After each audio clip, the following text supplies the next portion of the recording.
प्यारी साध संगत जी, सभी को प्यार भरी राधा स्वामी जी, आपका हमारे YouTube चैनल सतगुरु ज्ञान में स्वागत है। साध संगत जी, हमें अक्सर इस बात का विशेष ध्यान रखना चाहिए जी, जब भी कोई सेवा पर जाना चाहता है तो हमें उसे कभी सेवा पर जाने से नहीं रोकना चाहिए। अगर हम घर वालों को सेवा पर जाने से रोकते हैं तो उन्हें उसका भार भी उठाना पड़ता है, क्योंकि गुरु घर से तो सेवा करने का हुक्म आ गया था। मालिक ने तो अपनी तरफ से हमें सेवा करने का हुक्म दे दिया था, लेकिन अगर हम उसे ठुकरा देते हैं तो इसमें हमारी तरफ से कमी है जी। गुरु की तरफ से कोई कमी नहीं है। और अगर हम खुद भी सेवा पर नहीं जाते हैं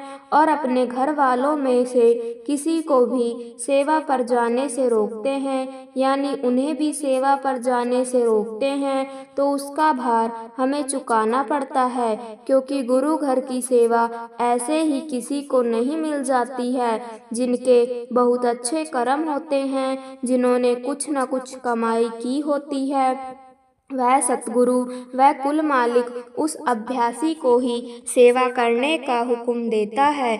मालिक खुश होकर सेवा का निमंत्रण उसके पास भेजता है। संगत जी, नहीं तो हम देख सकते हैं कि कुछ संगत ऐसी है जिन्हें चाहकर भी सेवा नहीं मिल पाती। वे सेवा करने का अवसर ढूंढते हैं, लेकिन किसी कारणवश उन्हें सेवा नहीं मिल पाती, क्योंकि गुरु घर की सेवा जिनके बहुत श्रेष्ठ कर्म होते हैं उन्हीं को सेवा मिलती है। और यह बात वाणी में भी फरमाई गई है कि बिना कर्मों के सत्संग नहीं मिलता, बिना कर्मों के सेवा भी नहीं मिलती। जिस पर उस कुल मालिक की अत्यंत दया महर होती है, जिसे वह अपने साथ मिलाना चाहता है, उसी को सेवा करने का अवसर देता है। साध संगत जी, एक सत्संगी परिवार जो कि उत्तर प्रदेश के कानपुर में रहता है और वहाँ पर उनका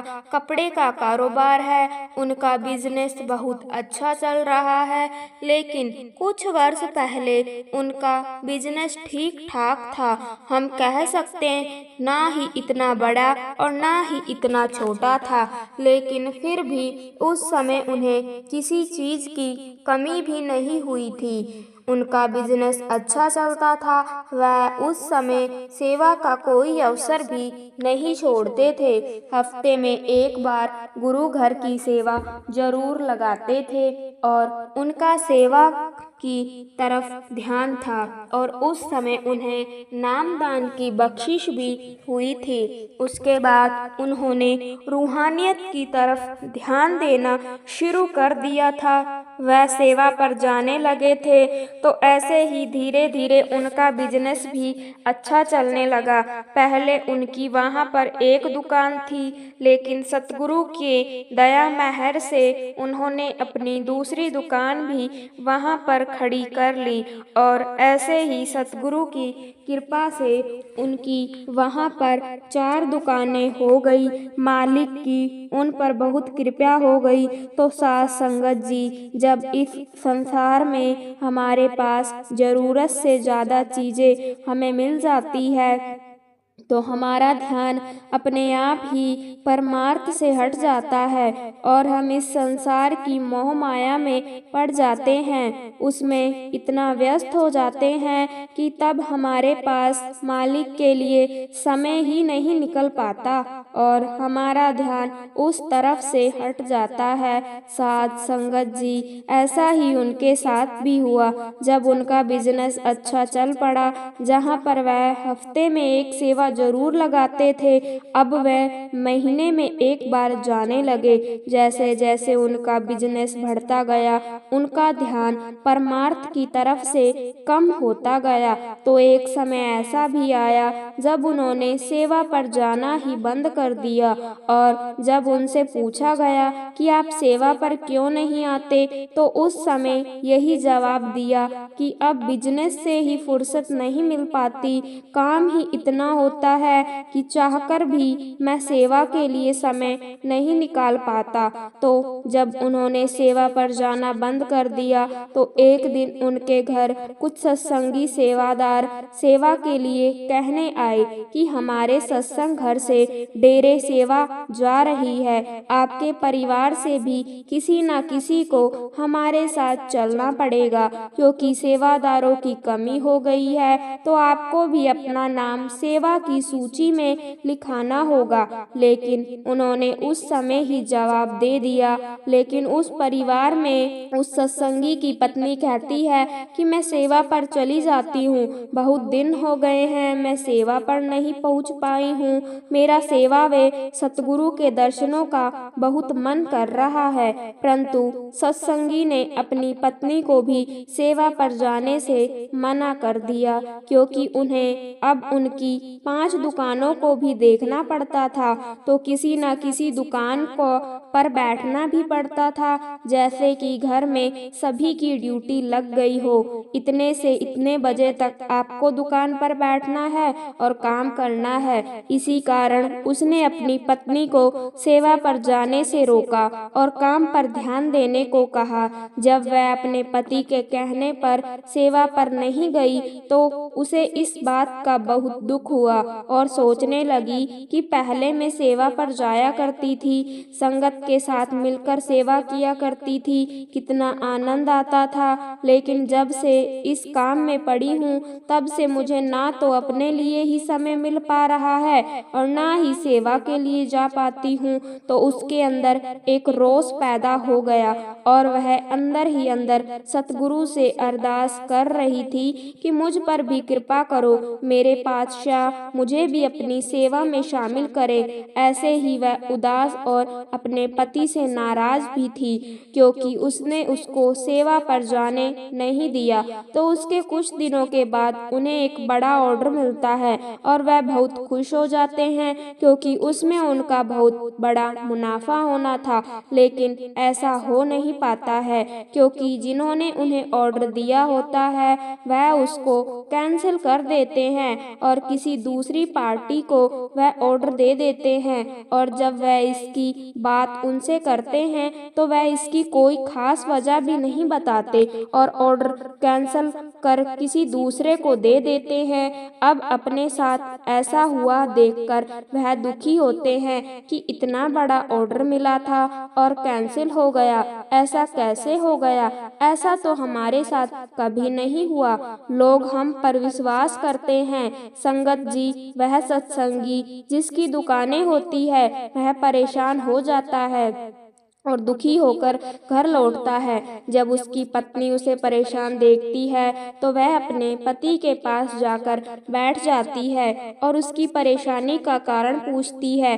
तो वह कहता है कि मुझे एक बड़ा ऑर्डर मिला था और पता नहीं वह कैंसिल कर दिया गया है। इसकी बात की मुझे हैरानी हो रही है और दूसरी बात यह है कि ऑर्डर कैंसिल करके मेरे साथ इस शहर में जो दूसरी दुकान है उसको दे दिया गया है। उसकी पत्नी पूरी बात सुनकर सतगुरु का यह इशारा समझ में जाती है और पति को समझाते हुए कहती है कि हमारे साथ ऐसा क्यों हुआ। वह बताती है कि कुछ दिन पहले मुझे सेवा का हुक्म हुआ था और आपने मुझे सेवा पर जाने से मना कर दिया, लेकिन मेरे अंदर मन में से जाने की तड़प थी, तो शायद इसीलिए सतगुरु हमें इशारा दे रहे हैं कि भाई दुनिया के काम काजों में इतने भी मस्त ना हो जाओ कि परमार्थ को भी भूल जाओ। ठीक है कि हमें संसार के काम काज भी करने जरूरी है, लेकिन हमें इतना भी व्यस्त नहीं होना है कि हमें अपने गुरु के लिए ही समय ना निकाल पाए। इसीलिए सतगुरु ने हमें यह इशारा दिया है और वह अपने पति से कहती है कि आप पहले हफ्ते में एक सेवा जरूर लगा लेते थे, लेकिन काम में ज्यादा व्यस्त रहने की वजह से आपने सेवा में जाना बिल्कुल ही बंद कर दिया है। जबकि पहले सेवा पर जाते थे तब भी हमारा बिजनेस अच्छा चलता था, हमें किसी भी चीज की कमी नहीं होती थी। सतगुरु ने भी हमें किसी चीज की कोई कमी नहीं होने दी। लोग हमारे घर आकर हमें ऑर्डर दे जाया करते थे, लेकिन जब आपने सेवा पर जाना बिल्कुल ही बंद कर दिया, वह भी इसीलिए कि आप पर बहुत काम पड़ने लगा है और आप काम में व्यस्त रहने लगे हैं। तो जब आपके साथ ऐसा हुआ और फिर सतगुरु ने हमारे घर सेवादारों के रूप में आकर हमें सेवा पर आने का निमंत्रण दिया, तो हमने वह भी ठुकरा दिया। इसीलिए हमारे साथ ऐसा हुआ है। सतगुरु हमें यह समझाना चाहते हैं कि भाई, हमें धन दौलत से इतना प्यार नहीं करना चाहिए जो हमसे हमारी सेवा ही छीन ले, जो हमसे हमारा सत्संग ही छीन ले। और जब ऐसा होने लग जाए तो हमें सावधान हो जाना चाहिए, क्योंकि यह हमारा मन ही है जो हमारे साथ खेल खेल रहा है और हमें इस दुनिया में फंसाने की कोशिश कर रहा है। इसीलिए तो अक्सर सतगुरु फरमाते हैं कि भाई, रोज भजन बंदगी में बैठा करो ताकि रोज मालिक की याद आए और आपके अंदर उसकी याद हमेशा बनी रहे, ताकि हम उसे भूल ना पाए। जो नाम की कमाई करते हैं उन्हें वह मालिक इस संसार में किसी चीज की कमी नहीं आने देता और इस माया मोह में फंसने नहीं देता। साथ संगत जी, हम नाम की कमाई करेंगे तो वह मालिक हमारा स्वार्थ भी बना देगा और परमार्थ भी बना देगा, क्योंकि हम जो दुनिया के काम काज करते हैं वह हमारे लेखे में नहीं लिखे जाएंगे, लेकिन जो हम परमार्थ के रास्ते पर चलेंगे और सेवा सिमरन करेंगे तो वही हमारे लेखे में लिखा जाएगा। तो साथ संगत जी, आज से ही यह प्रण ले कि हमें परमार्थ को समय देना है और भजन सिमरन को पूरा पूरा टाइम देना है। साथ संगत जी, आगे हम समझेंगे कि हमें ज्यादा क्यों नहीं बोलना चाहिए, क्योंकि बाबा जी भी कहते हैं ज्यादा बोलने से आपकी शक्ति कम होती है और आपका ख्याल दुनिया में फैलता है। साथ संगत जी, ज्यादा बोलने से बेहतर क्यों होता है चुप रहना। जाने कैसे यह आपकी एनर्जी को बचाता है। Silence is powerful. ज्यादा बोलने से आप अक्सर ओवर शेयरिंग पर आ जाते हैं, यानी आप लोगों को वह सब बताने लग जाते हैं जिसे जानना उनके लिए जरूरी नहीं था।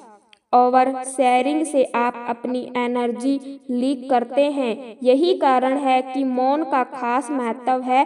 कम बोलने वाले लोग अपनी एनर्जी सही चीज के लिए बचा कर रखते हैं और इसे प्रभावित होने से भी रोकते हैं।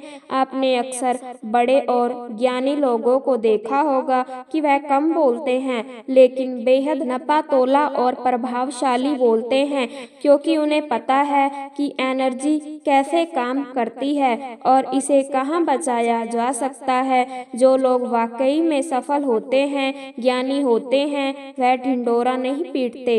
अटेंशन के भूखे लोग ही मौन की ताकत को नहीं समझ पाते, जबकि चुप रहना आपका एक हथियार बन सकता है, खुद की एनर्जी को प्रोटेक्ट करने का भी और दूसरों को आंकने का भी। जो लोग चुप नहीं रह पाते उनके जीवन में कुछ भी निजी नहीं होता, सब कुछ पब्लिक होता है। लोगों को सिर्फ उतना ही बताना चाहिए जितना उन्हें जानने की जरूरत है। आप जितना कम बताएंगे लोग उतना ही सोचेंगे कि आपका अगला मूव क्या होगा। अटेंशन को भूल जाइए, क्योंकि विध्वंस में तेज आवाज होती है लेकिन सृजना यानी क्रिएशन शांति में होता। तो आप तय कर लीजिए कि आपको इस जीवन में कुछ क्रिएट करना है या विध्वंस करना है। हम सभी जीव एनर्जी ही हैं। इस ब्रह्मांड में सब कुछ एनर्जी की फॉर्म में ही है। यही कारण है कि अपने अंदर की एनर्जी को बचाना जरूरी है। अक्सर ऐसा होता है कि हम अपने प्लान्स, अपने जीवन की हर बात लोगों से शेयर करने लग जाते हैं और फिर उनकी राय एनर्जी के रूप में हम तक पहुंचती है। कभी यह राय सही होती होती है तो कभी गलत भी। हम इतना शेयर कर चुके होते हैं कि लोगों की तरह तरह की एनर्जी हम तक पहुंचने लगती है। यह हमारी ऊर्जा को प्रभावित और डिस्ट्रैक्ट करती है। आप जितना चुप रहेंगे उतनी तेजी से आगे बढ़ेंगे, क्योंकि आपका फोकस और एनर्जी एक ही दिशा में होगी। हाँ, राय लेने में कोई बुराई नहीं, लेकिन इसके लिए आपको चुनना होगा कि किससे राय लेना बेहतर है। कैसे करें मौन की प्रैक्टिस? मौन को प्रैक्टिस में कैसे लाएं? इसका सबसे आसान तरीका है मेडिटेशन, यानी कि भजन सिमरन। जितना दिमाग शांत होगा उतना ही आप कम बोलेंगे। दिमाग में जितने विचार होंगे उतना ही आपका मन चंचल रहेगा। मेडिटेशन से आपको विचारों पर कंट्रोल करना आएगा और फिर आप देखेंगे कि आपके व्यक्तित्व में कैसे बदलाव आता है। आप जब तक अंदर से शांत नहीं होंगे तब तक बाहर से भी हलचल मची रहेगी। इसके अलावा आप किताबें पढ़ना हमेशा देखने या सुनने से बेहतर होता है, क्योंकि इससे फोकस बढ़ता है। आजकल हमने पढ़ना ही बंद कर दिया है। सोशल मीडिया के जरिए हम छोटी छोटी जानकारी को देखकर पढ़कर समझने लग गए हैं कि हमें सब कुछ आता है, लेकिन दिमाग को इतनी सारी जानकारियां एक ही समय पर देने से इसकी क्षमता भी धीरे धीरे कम होने लगती है। इसीलिए किताबों पर वापस जाइए। पवित्र वस्तुओं का ना करें अपमान। कोई वस्तु आपके लिए अपवित्र है और वही वस्तु दूसरों के लिए पवित्र है, तो वहाँ आपका चुप रहना चाहिए। हमें किसी भी चीज का अनादर नहीं करना चाहिए, चाहे वह किसी इंसान को लेकर हो या फिर किसी धर्म को लेकर। अपमान करने से आप महान नहीं बन सकते। हमारे जीवन में मौन का क्या महत्व है? मौन हमारे जीवन में बहुत महत्व रखता है, क्योंकि यह दुनिया के शोर और अराजकता के से सांत्वना, प्रेरणा और आश्रय प्रदान करता है। यह आत्मचिंतन, आंतरिक शांति, स्वयं और दूसरों के साथ गहरे संबंध का अवसर प्रदान करता है। मौन हमें स्पष्टता पाने, ज्ञान प्राप्त करने और अपने अंदरतम विचारों और भावनाओं को समझने की अनुमति देता है। मौन उपचार में कैसे योगदान दे सकता है? मौन में गहन उपचार शक्ति होती है। यह आत्मनिरीक्षण के लिए जगह प्रदान करता है, जिससे हमें भावनाओं को संसाधित करने, घावों से ठीक होने और आंतरिक शांति पाने की अनुमति मिलती है। मौन एक बैच मन को शांत कर सकता है, टूटे हुए दिल को शांत कर सकता है और भावनात्मक और मानसिक कल्याण के लिए अभ्यारण्य प्रदान कर सकता है। यह हमें अपनी आंतरिक आवाज सुनने और सद्भाव और संतुलन की भावना पैदा करने की अनुमति देता है। क्या मौन रहने से रिश्ते बेहतर हो सकते हैं? हाँ, रिश्ते में चुप्पी एक महत्वपूर्ण भूमिका निभाती है। यह गहराई से सुनने, समझने और सहानुभूति के लिए जगह बनाता है। मौन हमें वास्तव में दूसरों के शब्दों और भावनाओं को सुनने और उनकी सराहना करने की अनुमति देता है। यह संबंध अंतरंगता और सम्मान की भावना को बढ़ावा दे सकता है, जिससे रिश्ते पनप सकते हैं और मजबूत हो सकते हैं। शोर भरी दुनिया में कोई मौन कैसे अपना सकता है? शोर भरी दुनिया में मौन को अपनाने के लिए जानबूझकर प्रयास की आवश्यकता होती है। इसमें अराजकता के बीच स्थिरता और शांति के क्षणों को उकेरना शामिल है। यह ध्यान, माइंडफुल और प्रतिबिंब के लिए शांत स्थान बनाने जैसी प्रथाओं के माध्यम से किया जा सकता है। प्रौद्योगिकी के साथ सीमाएं निर्धारित करने और प्रकृति को अपनाने से मौन और आंतरिक शांति के अवसर पैदा करने में भी मदद मिल सकती है। क्या आत्म खोज के लिए मौन महत्वपूर्ण है? बिल्कुल, मौन आत्म खोज का एक शक्तिशाली उपकरण है। यह हमें हमें अपने भीतर गहराई से उतरने, अपने विचारों, भावनाओं और इच्छाओं का पता लगाने की अनुमति देता है। मौन की शांति में हम अंतर्दृष्टि प्राप्त कर सकते हैं, स्पष्टता पा सकते हैं और अपने वास्तविक स्वरूप को उजागर कर सकते हैं। मौन आत्मनिरीक्षण और आत्मचिंतन के लिए जगह प्रदान करता है, जो हमें आत्म खोज और व्यक्तिगत विकास की यात्रा पर ले जाता है। मौन को अपने दैनिक जीवन में कैसे शामिल कर सकता हूँ? मौन को अपने दैनिक जीवन में शामिल करने के कई तरीके हैं। आप प्रत्येक दिन शांत चिंतन, मनन या जर्नलिंग के लिए कुछ मिनट अलग रखकर शुरुआत कर सकते हैं। प्रौद्योगिकी से अलग होना, प्रकृति में समय बिताना और निर्दिष्ट शांत स्थान बनाना भी आपको मौन के क्षण विकसित करने में मदद कर सकता है। इन प्रथाओं को प्राथमिकता देकर और अपनाकर आप मौन की परिवर्तनकारी शक्ति को अपनी दैनिक दिनचर्या में आमंत्रित कर सकते हैं। जैसे जरूरत से ज्यादा बारिश हो जाए, फिर धूप दोनों ही दिक्कत देती है, उसी तरह अनावश्यक बोलने से भी काफी नुकसान होता है। अगर आपको कहीं चुप रहने से आर्थिक लाभ हो रहा है, तो वहाँ चुप रहने से कोई समस्या नहीं है। बिना तथ्य के ना बोले। अगर आपके पास कोई तथ्य नहीं है, तो वहाँ चुप रहने में ही भलाई है। चुप बैठने से दिमाग में नई कोशिकाओं का निर्माण होता है और इससे ज्ञान की वृद्धि होती है।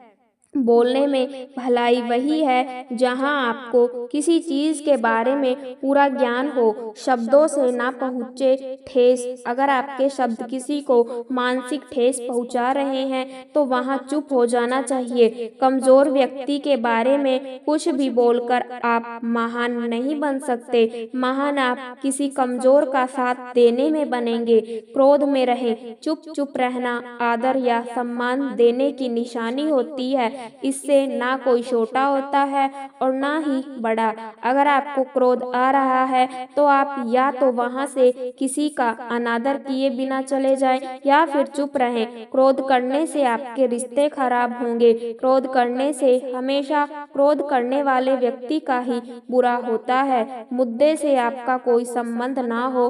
अगर आपका किसी मुद्दे से कोई संबंध ना हो, तो वहां आपका चुप रहना बनता है। बिना किसी वजह अगर आप दूसरों के मुद्दों पर बोलेंगे, तो यह आपके लिए अनिष्टकारी रहेगा।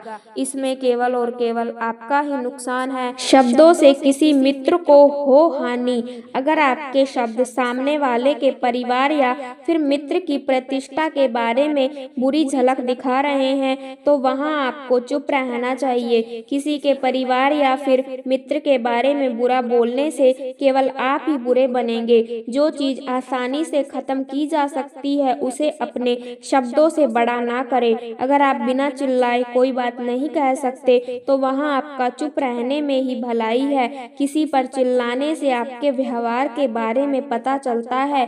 ज्यादा बोलने से चीजें हमेशा खराब ही होती जाती है।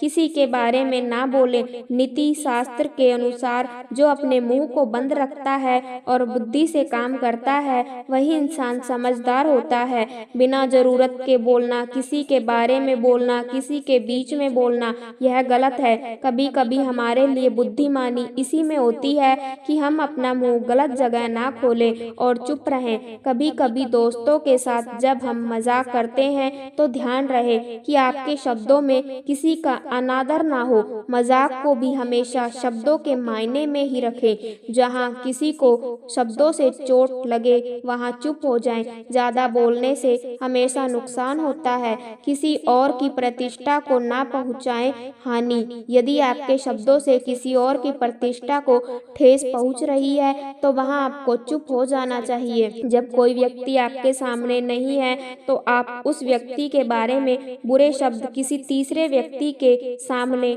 नहीं बोले। अक्सर इंसान मौन की शक्ति से अनजान रहता है, जबकि यह शक्ति आपको सफलता की ओर ले जा सकती है। इस शक्ति का इस्तेमाल करके आप बाहर की ध्वनियों को अनसुना कर सकते हैं और अपने लक्ष्य और को और आगे बढ़ा सकते हैं।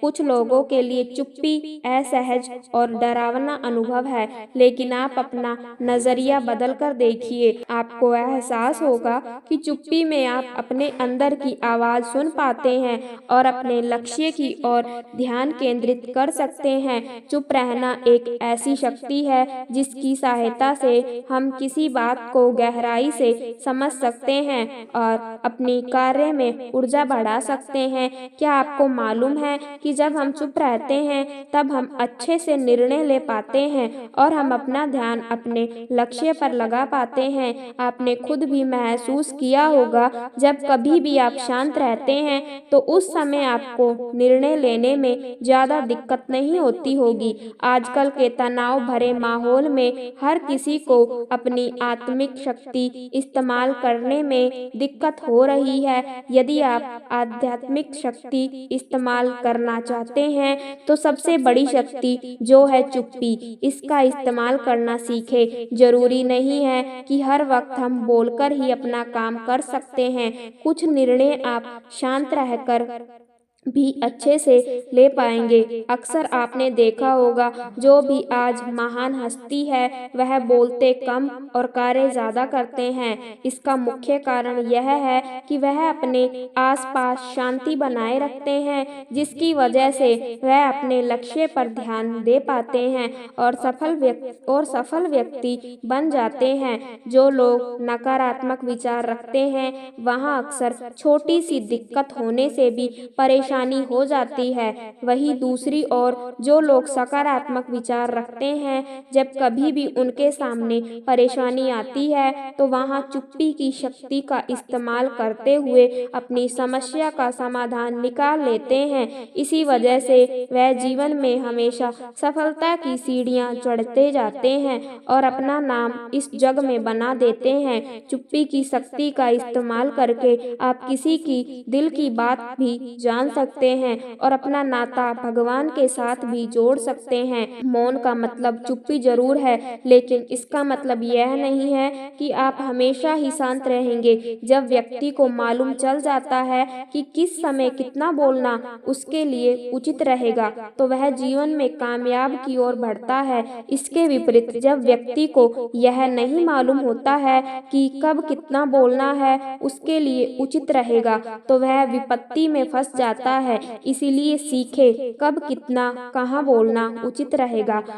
आपने देखा ही होगा कि जब कोई व्यक्ति ज्यादातर मौन रहता है तो अक्सर लोग उसकी बात पर ज्यादा ध्यान देते हैं, और जो लोग हमेशा बक बक करते रहते हैं दुनिया उन्हें नजरअंदाज करती है। इसीलिए मौन की शक्ति को पहचाने। जब भी आप सामान खरीदने गए हो तो तुरंत जवाब देने की कोशिश ना करें। मान लेते हैं कि आप कोई सामान खरीदने गए हैं, अगर आपने सेल्समैन के सामने तुरंत जवाब दे दिया तो वह समझ जाएगा कि आप लेने के लिए इच्छुक हैं या आप खरीदना ही चाहते हैं। यदि आप सामान लेना चाहते हैं लेकिन मोल भाव भी करना चाहते हैं तो उस समय आप बातचीत के दौरान कुछ पल के लिए मौन हो जाएं। इससे सामने वाला व्यक्ति यह सोचने में मजबूर हो जाएगा कि आप सोच क्या रहे हैं। कहीं आप यह डील कैंसिल ना कर दे। हड़बड़ाहट में वह सेलमैन आपको कई बेनिफिट्स भी बताएगा और हो सकता है कि डील की वैल्यू भी कम कर दे। देखा दोस्तों, कुछ पल का मौन भी आपको फायदा पहुंचा सकता है। बोले कम सुने ज्यादा। ज्यादातर रिलेशन तब टूट जाते हैं जब कोई एक दूसरे की बात सुनता ही नहीं है। यदि आप भी ऐसे हैं तो आज से ही अपने बिहेवियर में चेंज लाएं। जब आप सामने वाले व्यक्ति की बात ध्यान से सुनेंगे तो वह भी आपकी बात पर ध्यान देगा और इसी वजह से आप दोनों का रिश्ता मजबूत बनेगा। उचित उत्तर पाए। कुछ लोगों की आदत होती है कि वह एक प्रश्न पूछने के बाद तुरंत दूसरा प्रश्न पूछ लेते हैं, जबकि एक प्रश्न पूछने के बाद कुछ समय के लिए मौन हो जाना चाहिए ताकि आप सामने वाले व्यक्ति की राय जान पाएं। आप ही राय दे देंगे तो आप सामने वाले का नजरिया कभी नहीं समझ पाएंगे। चाहिए। इसीलिए हमेशा प्रश्न पूछने के बाद कुछ समय के लिए मौन हो जाएं और सामने वाले के विचार समझें। मौन से अपने आप को विनम्र बनाएं। जरूरी नहीं है कि हर समस्या का समाधान आप लड़ाई झगड़े के साथ ही समाप्त करें। कई बार आप मौन का सहारा लेकर भी समस्या का समाधान निकाल सकते हैं।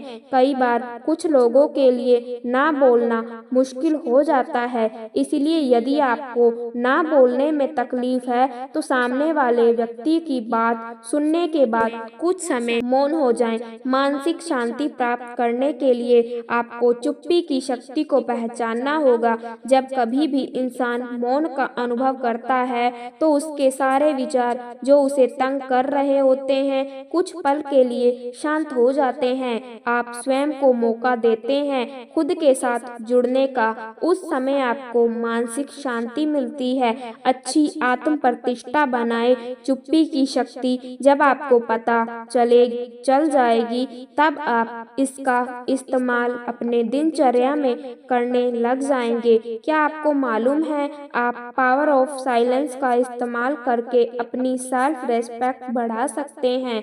जी हाँ, जब इंसान अपने अंदर की आवाज़ सुनता है तो उसे समझ आता है कि कौन से कार्य में उसे ज़्यादा वक्त देना चाहिए। जब आप अपनी दिक्कतों को दूर करते हुए अपने लक्ष्य की ओर जाते हैं तब आपकी आत्म प्रतिष्ठा बढ़ती है। जब आप मौन रहते हैं तब आपके विचार आप खुद समझ पाते हैं, जिसकी वजह से आपकी विचार शक्ति बढ़ती है। जब आप मौन रहते हैं तब आपके विचार आप खुद समझ पाते हैं, जिसकी वजह से आपकी विचार शक्ति बढ़ती है। मन शांत होने की वजह से अंदर की उथल पुथल इंसान खुद समझ पाता है, जिसके कारण वह अपने सभी समस्याओं का निवारण कर पाता है और अपने विचार सही जगह ले जा पाता है। मौन की शक्ति का इस्तेमाल बड़ा इंसान बनने के लिए आप कर सकते हैं। जब इंसान को मन की शक्ति का अंदाजा लग जाता है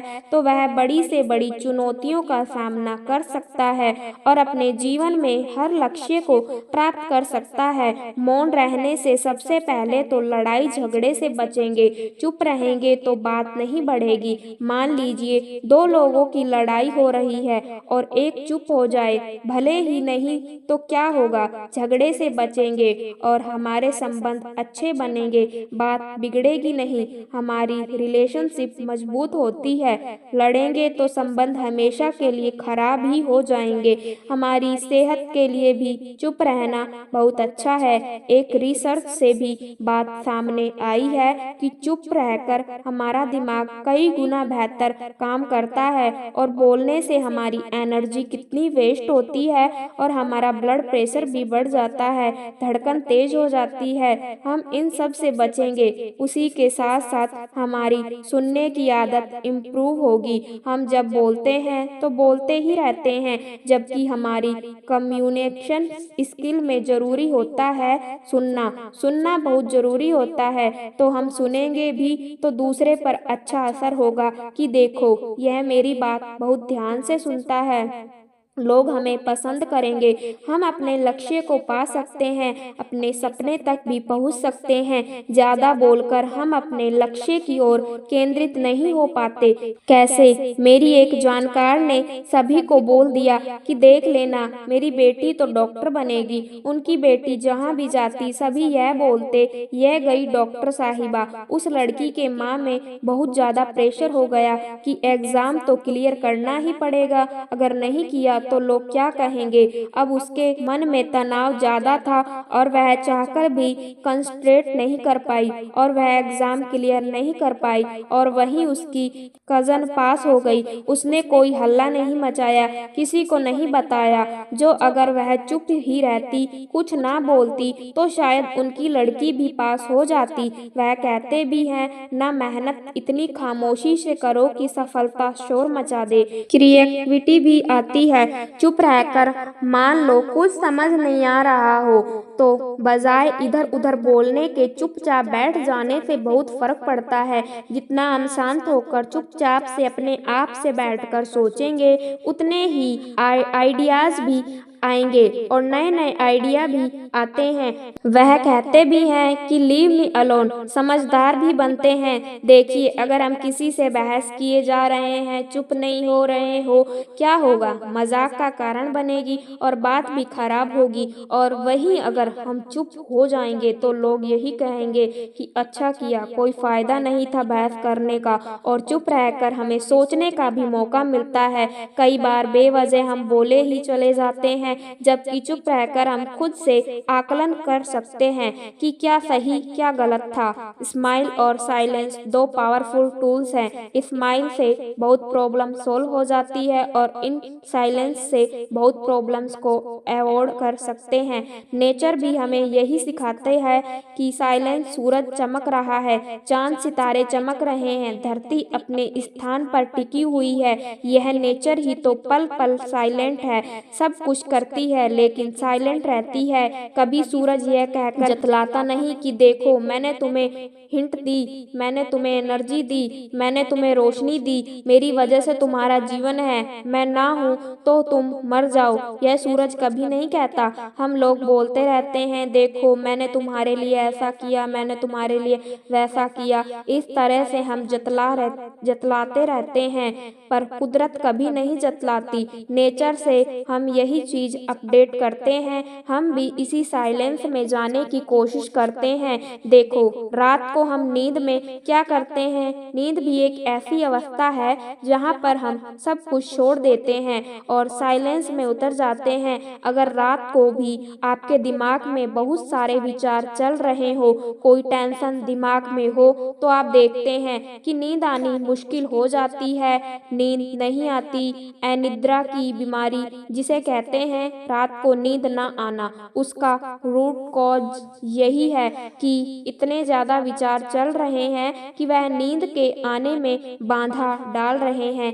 ध्यान और नींद में बहुत थोड़ा सा फर्क है। नींद जो है उसमें अपनी कॉन्शनेंस को, अपने आप को हम भूल जाते हैं पूरी तरह से, और तब कुदरत की ऊर्जा हमारे अंदर उतरनी शुरू होती है। लेकिन और ध्यान में हम कॉन्शियस अपने विचारों के दृष्टा बन जाते हैं, अपने विचारों को शांत करके बैठ जाते हैं और उसके बाद कुदरत की ताकत हमारे अंदर आना शुरू कर देती है। आप देखिए, रात के हमारे 6 से 8 घंटे की जो नींद है, उसके कारण हमारे दिन के जो 15-16 घंटे हम कितना एनर्जेटिक फील करते हैं और बाकी के समय में हम अपनी सांसारिक कार्यवाही कर सकते हैं।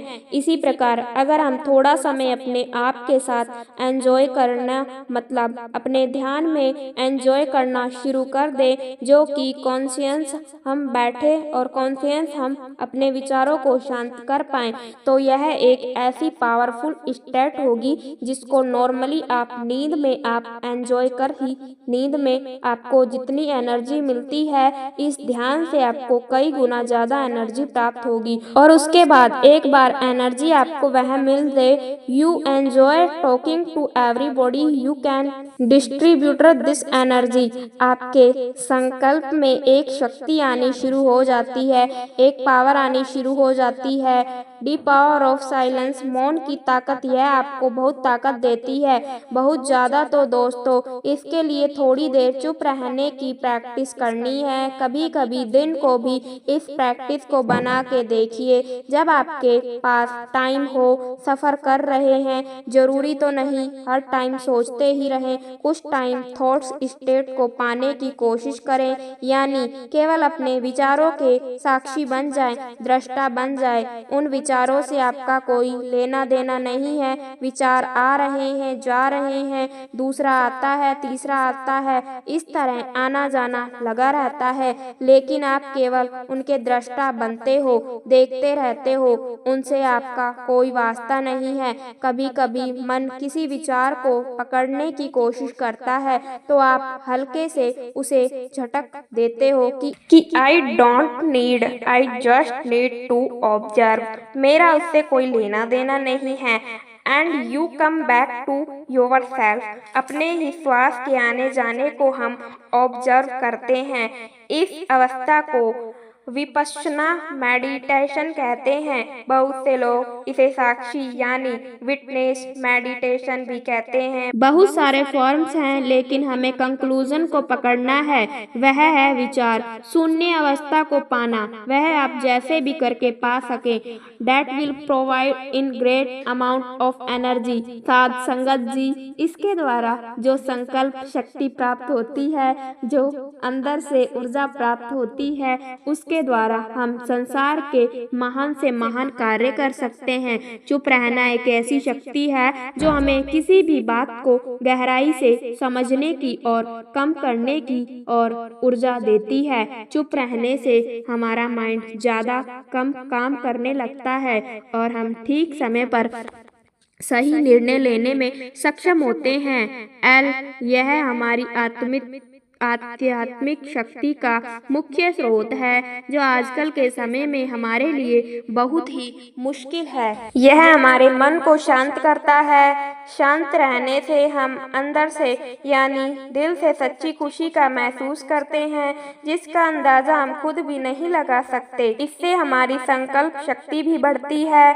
इसीलिए जो लोग कम बोलते हैं, उनके द्वारा कही गई बातें जल्दी सच हो जाती है, क्योंकि वह लोग सकारात्मक विचारों के होते हैं और उनका मन अंदर से बहुत शांत है। जब किसी परेशानी का हल असंभव सा दिखाई देता है, तो कुछ देर चुप रहकर अकेले में बैठकर उसे बड़ी ही आसानी से हल किया जा सकता है। चुप रहकर भी भगवान या परमात्मा से भी सीधी बात की जा सकती है। जीवन में खुश रहने के लिए चुप यानी शांत का विशेष महत्व होता है। दोस्तों, आज हम इतना ज्यादा बोलने के आदी हो चुके हैं, हैबिट हो चुकी है कि मानो हम मौन रहना भूल ही चुके हैं। बोलना हमें संसार से जोड़ता है, बोलना हमें सोसाइटी से जोड़ता है, हम और से जुड़ते हैं, लेकिन चुप रहने से हम अपने आप से जुड़ते हैं। हम इस आपाधापी में इतना खो चुके हैं कि हम खुद को भूल चुके हैं, और खुद को भूल जाने की वजह से ही बहुत सारी मेंटल और फिजिकल बीमारियों ने हमें घेर लिया है। जो हम डिप्रेशन की बात सुनते हैं, एंजाइटी की बात सुनते हैं, इंसोमिनिया की बात सुनते हैं, इनका रोड क्रॉस जो है वह केवल यह है कि हम इतना ज़्यादा विचारों में खो चुके हैं, इतनी ज़्यादा टेंशन को हमने अपने सर पर ले लिया है कि कंट्रोल से अब सिचुएशन बाहर चली गई है। तो आपने आपसे एंजॉय करना सीखना है। क्या आप खुद अपनी कंपनी एंजॉय करते हैं? क्या आप आधा घंटा या 1 घंटा केवल अपने साथ बैठ सकते हैं? Just loan without any book, without any movie, without any music. Can you stay with your self just alone? दोस्तों, अगर आप ऐसा कर सकते हैं तो आप स्वास्थ्य को हासिल कर सकते हैं। स्वास्थ्य शब्द का मतलब जो हमारी हिंदी में होता है स्वास्थ्य में स्थित होना, अपने आप में स्थित होना, अपनी ही कंपनी एंजॉय करना। तो दोस्तों, स्वस्थ होने के लिए कुछ पल अपने आप के साथ बिताना शुरू करें। बहुत ज़्यादा नहीं, केवल आधा घंटा अपने आप को देना शुरू करें। कुछ समय साइलेंस में बैठ जाएं। साइलेंस में अपने विचारों के, जो अपने मन के अंदर विचार चल रहे हैं, उनके एक दृष्टा बनकर, साक्षी बनकर, विटनेस बनकर, यानी अपने अंदर जो विचार चल रहे हैं उनसे हम छुटकारा पा सके कुछ समय के लिए और अपने आप के साथ एंजॉय कर सके। केवल अपने आप के साथ चुप बैठना, मौन को हो जाना। हम बाहरी रूप से तो कई बार बोलना बंद कर भी देते हैं, लेकिन अंदर हमारे तब भी बोलना जारी रहता है। तो बाहरी रूप से बोलना थोड़ा बंद करना है और खुद के अंदर से भी बोलना बंद करना है। तो बाहर से तो मौन कर लिया हमने, जुबान बंद कर ली, आंखें बंद कर ली, अपने आप को ही बैठ देख रहे हैं। अंदर हमारे मन की जो स्क्रीन है, इस पर हमारे विचार हैं, रिफ्लेक्ट होते हैं। एक विचार जाता है, कुछ देर के लिए फोटो सामने रहती है, कुछ शब्द सामने आते हैं, हमने किसी को कुछ कहा और थोड़ी देर बाद वह गायब हो जाते हैं। आप एक साइलेंट विटनेस बनकर उन्हें देखते रहें, जस्ट जैसे आपका इनसे कोई वास्ता नहीं है, कोई लेना देना नहीं है। थोड़े ही समय बाद आप देखेंगे कि विचार गायब होने शुरू हो गए हैं और इसी प्रकार एक साइलेंट विटनेस बनकर आप कुछ देर देखते रहे तो एक ऐसी अवस्था आती है जिसे कहते हैं शॉर्टलेस, यानी बिल्कुल विचार शून्य अवस्था। और यह अवस्था इतनी एंजॉय होती है, इतना इसमें आनंद आता है, आनंद की अवस्था प्राप्त होनी शुरू हो जाती है। थोड़ा समय लगता है इस चीज की प्रैक्टिस करने में, रोज आधा घंटा 20 मिनट हम शुरुआत करके देखें। चुप रहने के लिए शांति और ध्यान करें, अपने अंदर की ताकत और कमजोरी को समझें। गहरी सांस लेने के साथ ध्यान केंद्रित करने से चुप रहने में मदद मिलती है। शांत और मौन जगह पर जाकर बैठें, जैसे कि मंदिर, ध्यान केंद्र या पार्क। अपने उद्देश्यों और सपनों की ओर ध्यान केंद्रित करें। ध्यान और प्रार्थना के माध्यम से शांति ढूंढें। नियमित व्यायाम और स्वस्थ आहार से अपने शारीरिक और मानसिक स्वास्थ्य का अच्छे से ध्यान रखें। योग और मेडिटेशन की प्रैक्टिस करके चुप रहने की कला सीखें। अपने विचारों को स्वतंत्रता रूप से बहने दें, बिना उन्हें रोके। इंटरनेट और सोशल मीडिया से दूर रहकर चुप रहने का प्रयास करें। मन ही मन अपने आत्मा के साथ संवाद करके चुप रहने का अभ्यास करें। अपने आसपास की आवाज़ों को सुनने का पूर्ण प्रयास करें। पवित्र ग्रंथों की पढ़ाई करने का सही समय निकालें। चुप रहने के लिए नियमित नियंत्रण अभ्यास करें। आर्ष मुनियों के साथ समय व्यतीत करने का प्रयास करें। चुप रहने से मानसिक चैन पाया जा सकता है और स्थिति को समय देने की स्वतंत्रता मिलती है।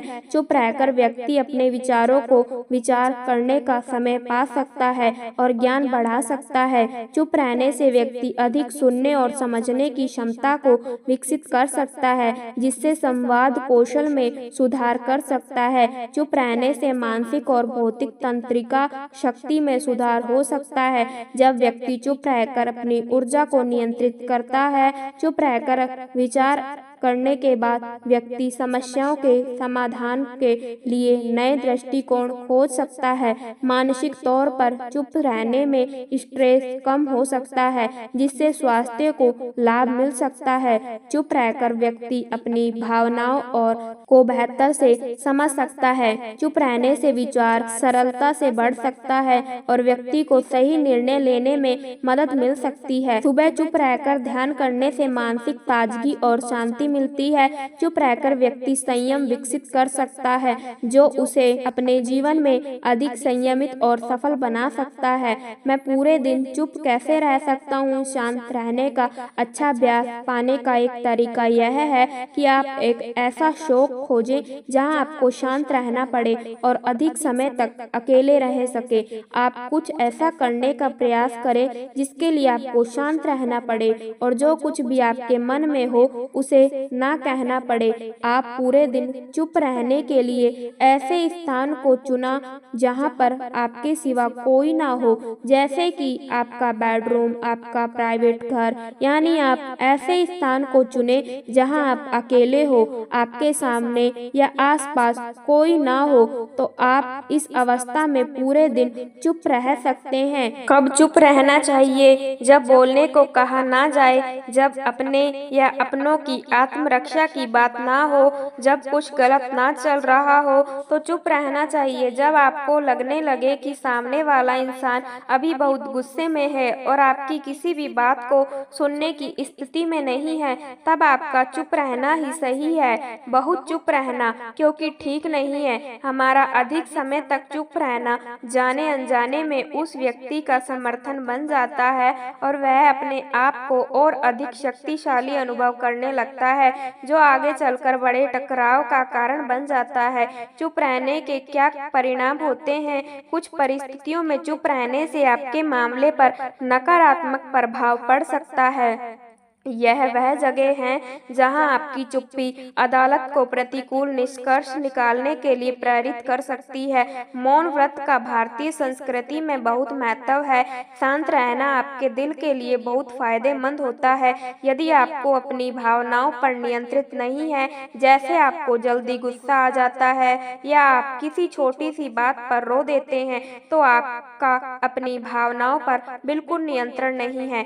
ऐसे में आपको अपनी भावनाओं को मजबूत करने के लिए मौन व्रत एक अच्छा विकल्प है। मौन रहने से आप अपने आप को समझ पाते हैं, जिससे आपको अपनी भावनाओं पर नियंत्रण करने की समझ मिलती है। ध्यान लगाने का फायदा सबसे ज्यादा विद्यार्थी वर्ग को मिलता है। आपने अक्सर देखा होगा, विद्यार्थी मन ही मन पढ़ते हैं बिना कोई आवाज निकाले, क्योंकि इससे एकाग्रता बनी रहती है। मौन व्रत एकाग्रता बढ़ाने में बहुत मददगार साबित होता है। मौन रहने से दिल और दिमाग शांत रहते हैं, जिससे आप अपने लक्ष्य के ऊपर बेहतर तरीके से फोकस कर सकते हैं। मौन व्रत तनाव दूर करने में मददगार साबित होता है। मौन व्रत रखने वाला व्यक्ति कभी तनाव में नहीं रहता, इससे दिमाग शांत रहता है। मेंटल डिसऑर्डर के मरीजों को डॉक्टर्स अक्सर मेडिटेशन करने की सलाह देते हैं। हिंदू पुराणों में भी मौन व्रत का काफी उल्लेख किया है। किस तरह मौन रहकर बड़े बड़े काम सिद्ध किए जाते थे।